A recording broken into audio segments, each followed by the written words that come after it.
Salut, moi c'est Mickaël. Aujourd'hui c'est mardi, donc vidéo questions-réponses. On s'en regarde l'intro et je réponds à tout juste après.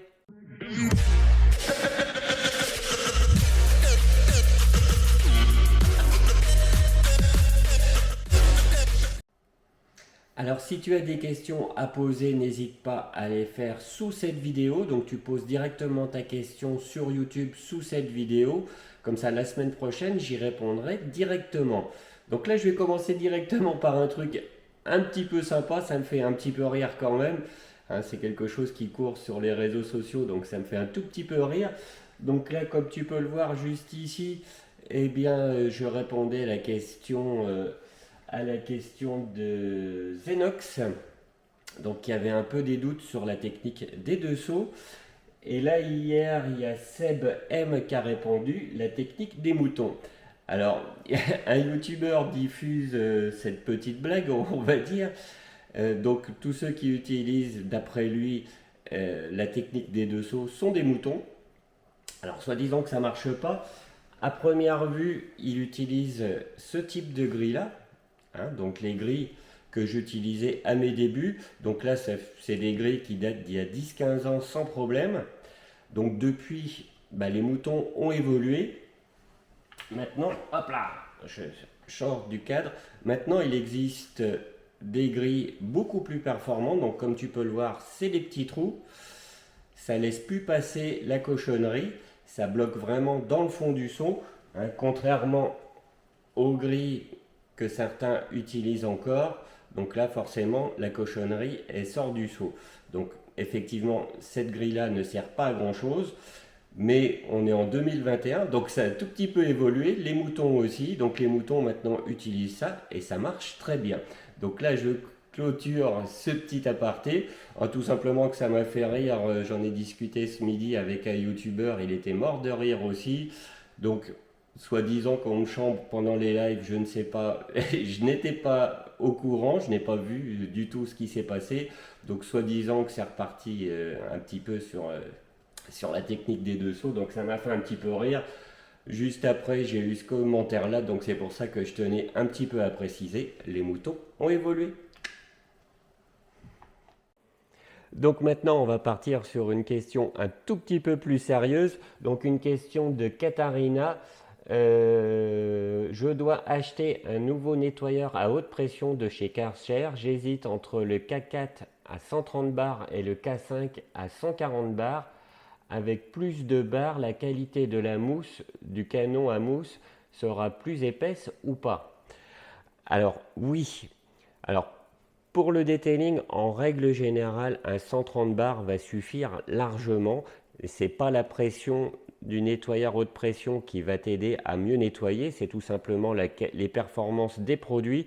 Mais effectivement, pour le canon à mousse, plus tu as de barres, plus la mousse sera belle, donc un peu plus épaisse et elle tiendra mieux sur la carrosserie. Donc c'est un choix à faire. Si tu as les moyens entre guillemets de te payer le 145 bars, avec celui-ci, tu auras une plus belle mousse, tout simplement. Donc maintenant, on va passer à une autre question de Kiwi. Donc là, alors attendez, hop là. Hop, je me trompe, de Kiwi. Voilà. Donc, alors j'ai un souci. Depuis 3 à 4 voitures, j'utilise des microfibres de chez CarPro avant, et je crois que depuis que je prends des microfibres de chez Addictoto à 12,90 les 5, à l'essuyage, je micro-raye. C'est vraiment démoralisant. Donc oui, alors je sais pas, j'ai cherché justement le fameux pack de 5 microfibres à 12,90, je les ai pas trouvés. Alors effectivement, il y a certaines microfibres qui ont une couture au bord, donc là à éviter de les utiliser parce que tu peux provoquer des micro-rayures, ou tout simplement aussi, c'est ce qui m'est arrivé il y a 2 ans à peu près sur une Kia. Donc la peinture, le vernis est relativement fragile. J'ai utilisé les microfibres que j'utilise habituellement et ça provoquait des micro-rayures. Donc j'étais obligé de prendre des microfibres toutes neuves, même, elles n'étaient même pas lavées pour éviter de provoquer des micro-rayures. Donc ça peut venir des coutures, des microfibres ou de la qualité du vernis de la voiture ou tout simplement dû à un mauvais lavage de tes microfibres. Si par exemple tu mets une température trop forte sur ta machine à laver, les fibres vont commencer à devenir raides, donc un peu plus abrasif. Si tu tombes sur un vernis fragile, là tu peux provoquer des micro-rayures. Donc maintenant, question suivante, une question de Vincent. Peux-tu tester la céramique Crystal Serum Ultra de chez G-Technique? Alors comme je l'avais répondu sur une de mes vidéos questions-réponses certainement de la semaine dernière, donc je vais pas tarder à avoir mon propre garage. Donc là je vais pouvoir tester vraiment sérieusement des céramiques, parce qu'avec la céramique, entre guillemets, on rigole pas, on peut pas trop bricoler. Hein, donc il faut avoir un local propre, fermé, avec un taux d'humidité relativement stable, donc un garage isolé. Autrement, ça peut provoquer des petits problèmes, des traces ou des choses comme ça. Donc après, c'est la galère. Donc je préfère attendre d'avoir mon garage pour tester correctement les céramiques. Donc aussi, tu m'as demandé ce que je pensais de la gamme G-Technique. Donc la gamme G-Technique, j'ai déjà testé pas mal de produits. Donc cette gamme, franchement, on peut dire que c'est du haut de gamme. Aucun souci avec la plupart des produits. Tous ceux que j'ai testés sont vraiment très bons. Franchement, il n'y a rien à dire. C'est vraiment du sérieux. En plus, j'ai discuté avec le patron de chez G-Technique France. Donc, c'est quelqu'un de très pointu. Il connaît vraiment très très bien son métier. Ils ont un laboratoire vraiment précis. Donc, c'est vraiment une entreprise très sérieuse. Tu peux acheter n'importe quel produit de chez G-Technique. Certes, certains sont un petit peu chers, mais tu as des produits professionnels, c'est vraiment du haut de gamme. Alors maintenant, on va répondre à une question de Laurent. Sur quel support tu t'es servi pour la première fois d'une polisseuse? Nanana. Ouais, donc moi tout simplement, la première fois, c'était sur une de mes voitures perso, donc c'était une BMW qui était bleue, si je ne m'abuse. Donc j'ai carrément testé sur le capot de ma voiture.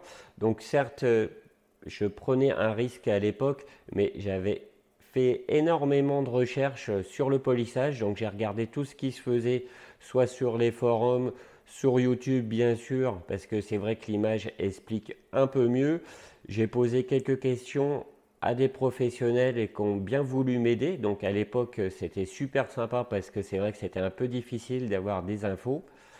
Donc une fois que j'ai rassemblé toutes les informations, je me suis directement lancé sur le capot de ma BM. Donc effectivement, toi tu viens de me dire en dessous, hein, je ne lis pas tout parce qu'il y en a quand même un beau texte, c'est une voiture neuve, donc je comprends que tu ne veux pas prendre de risques. Le mieux, si tu veux, le plus simple, c'est d'aller à la casse et d'acheter un capot à peu près de la même couleur, mais si possible de la même marque que ton véhicule pour tomber sur le même vernis. Comme ça va permettre de te faire la main sur le même vernis. Et là, si tu fais des boulettes, c'est pas bien grave. Donc tu vas à la casse, hein, un capot d'une voiture accidentée, c'est jamais très très cher. Donc là, ça va te permettre de te faire la main, pardon, mais tu vas voir, il n'y a rien de compliqué. Avec un petit peu de patience et la bonne technique, ça va poser aucun souci. Donc maintenant, on va répondre à la question de Jérémy. Donc Jérémy, bonjour, tu fais quoi comme métier? Alors malheureusement, j'ai plus de métier, tout simplement. Bon, j'évite d'en parler parce que je suis pas trop là pour raconter ma vie. Mais comme j'ai dit que je répondrai à toutes les questions, je vais y répondre. Donc tout simplement, il y a maintenant plusieurs années, j'étais propriétaire d'une animalerie, donc j'étais patron d'entreprise.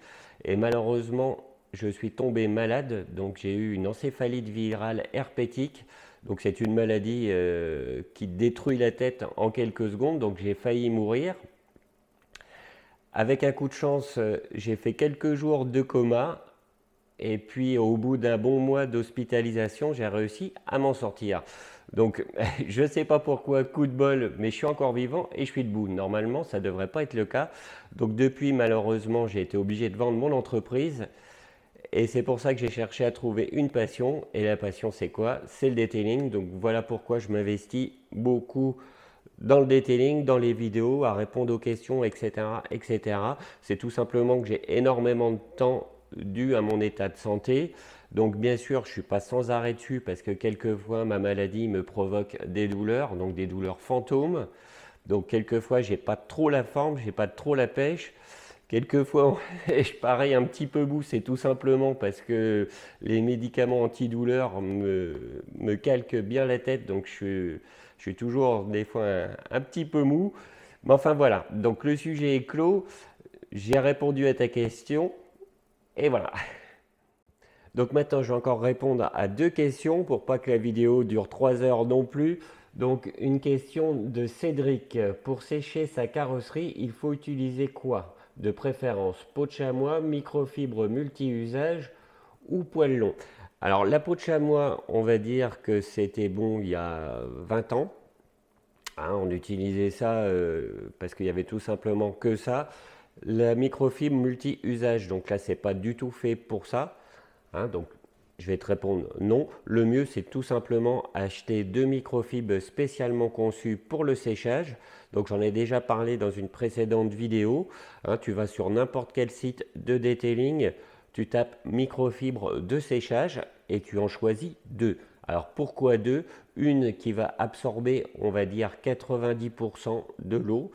Et la deuxième va servir pour la finition, pour avoir aucune trace d'eau sur ta carrosserie. Donc voilà pour ta question. Maintenant, je vais répondre à la question de Dominique. Alors Dominique, je l'aime bien parce que ça fait un paquet d'années qu'il me suit. Il pose rarement des questions. C'est quelqu'un qui me semble relativement discret, mais quelqu'un de fidèle. Ça fait vraiment un paquet d'années qu'il me suit. Combien faut-il de pads pour faire une correction sur une voiture entière? Pad hard, medium et finition. Combien de chaque? Alors tout simplement, il va te falloir au moins 3 à 4 pads de chaque. Hein, parce qu'on n'utilise pas un seul pad pour faire toute la carrosserie. Tout simplement, c'est qu'au bout d'un moment, ton pad va être saturé de polish. Donc s'il y a trop de polish dessus, eh ben, tout simplement, la correction ne se fera pas. Donc je conseille, suivant le budget que tu as, déjà 3 pattes de chaque, ça sera déjà très bien. Si tu peux en avoir 4, ce sera encore mieux. Mais déjà 3 pattes de chaque, là, tu as de quoi faire sans problème. C'est déjà un bon début. Certains prennent un pad par morceau. Personnellement, je trouve que c'est un petit peu trop. Tu peux faire sans problème 2 à 3 morceaux avec un seul pad. Donc c'est pour ça que 3 à 4 pads, c'est largement suffisant pour faire une correction complète. Eh bien, j'espère que cette vidéo t'a plu. Donc si tu as des questions, je le répète, écris-le sous la vidéo sur YouTube. J'y répondrai la semaine prochaine en direct comme ça. J'espère que ça te plaît. N'hésite pas à mettre un petit j'aime et à t'abonner à ma chaîne YouTube. Eh bien, je te dis à bientôt pour une prochaine vidéo. Allez, salut!